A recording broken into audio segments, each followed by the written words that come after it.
Hey, Tom here from the Run Testers. In this video, we're going to do our first look at the Tracksmith Eliot Racer. Let's take a look.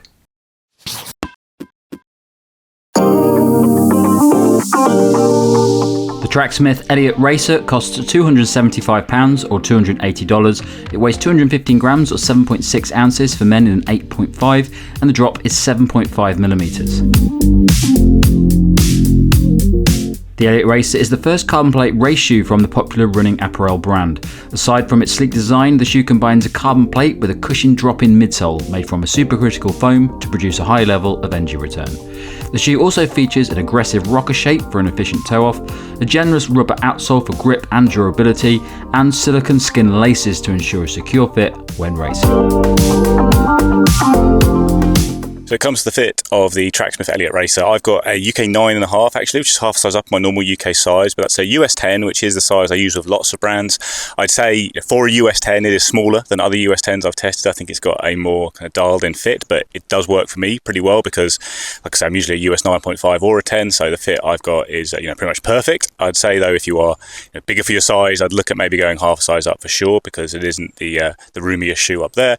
It's a nice upper. It's very comfortable all round. It doesn't really feel like a racing shoe upper per se for me. Like it feels like it's holding the foot quite nicely, securely, a bit of padding there in a way that almost suggests you could use it for a lot of daily training as well. Did like the laces. I've got a little silicone kind of coating on them, which does mean they'll in theory stay very securely tied, as they did on my first run today. So all around the fit was very good for me. I would potentially look at going half a size up, especially if you're in the UK. Okay, so the fit for me in the Eliot Racer, I'm a size 8 in the UK. I've actually got these in a size 8.5, which in these shoes is a size 9 in the US.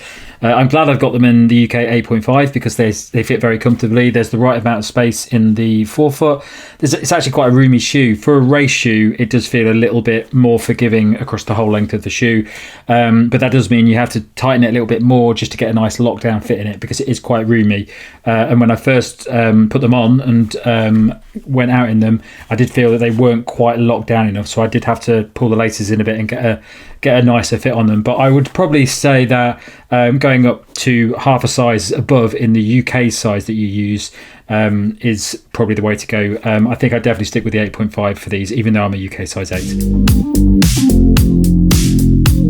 So I never had an opportunity to try the Eliot Runner when it came out a couple of years ago, so I can't give any views on that. I know the other guys have tested that shoe, but I wasn't quite sure what to expect from this, because when a brand that isn't known for creating running shoes tries to create a carbon plate race shoe, it's a big risk, because obviously you're going up against some of the biggest brands in the world that have been making these shoes for a very long time.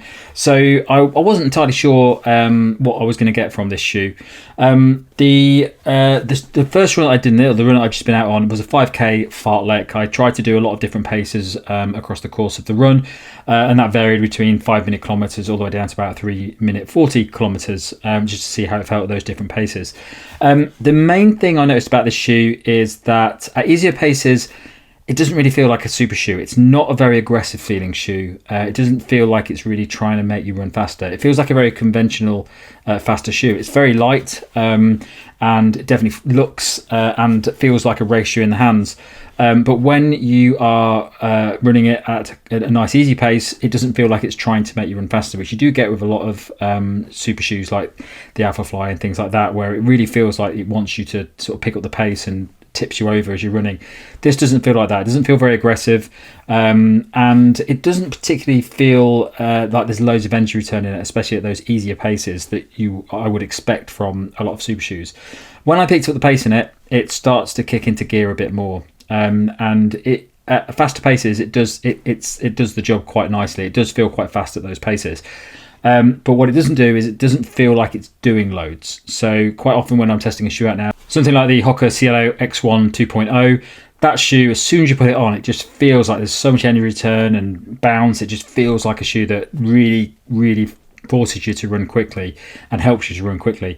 I didn't really get that from this. It just felt like a lightweight fast shoe, which had a little bit of oomph in it from that carbon plate, but not in the same way that a lot of carbon plate shoes do these days.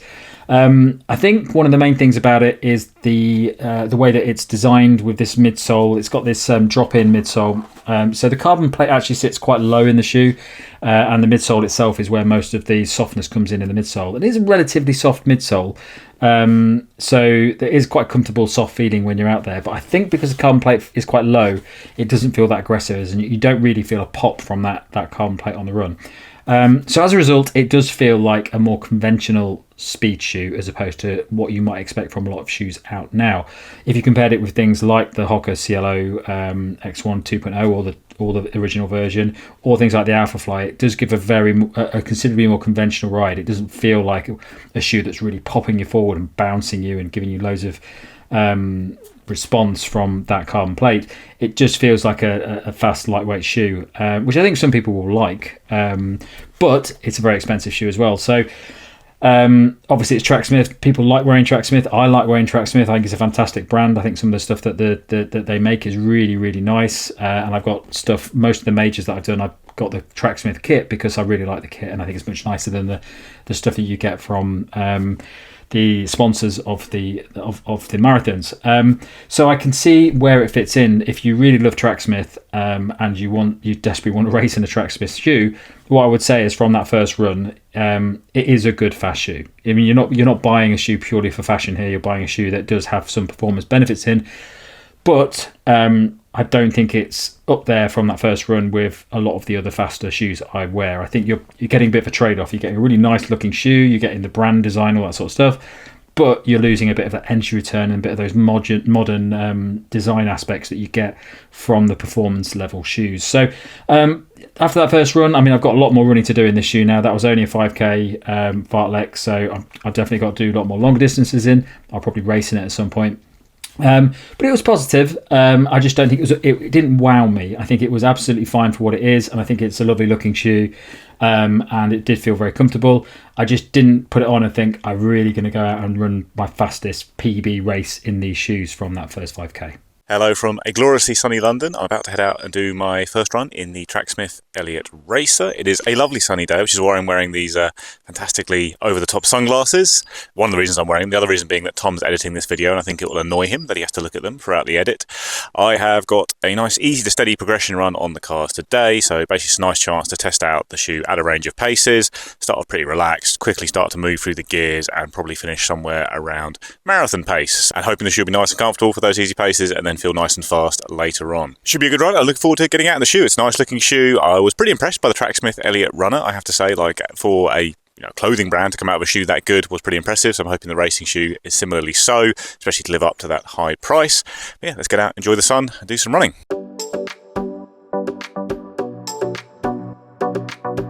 So just back from the run now. Glorious day, really is beautiful here, and an enjoyable run in the sun. Yeah, moving through the gears quite nicely there. Wind played bit of havoc with the last few K, kind of messing up the progression a little bit in terms of pacing, but the effort was good there.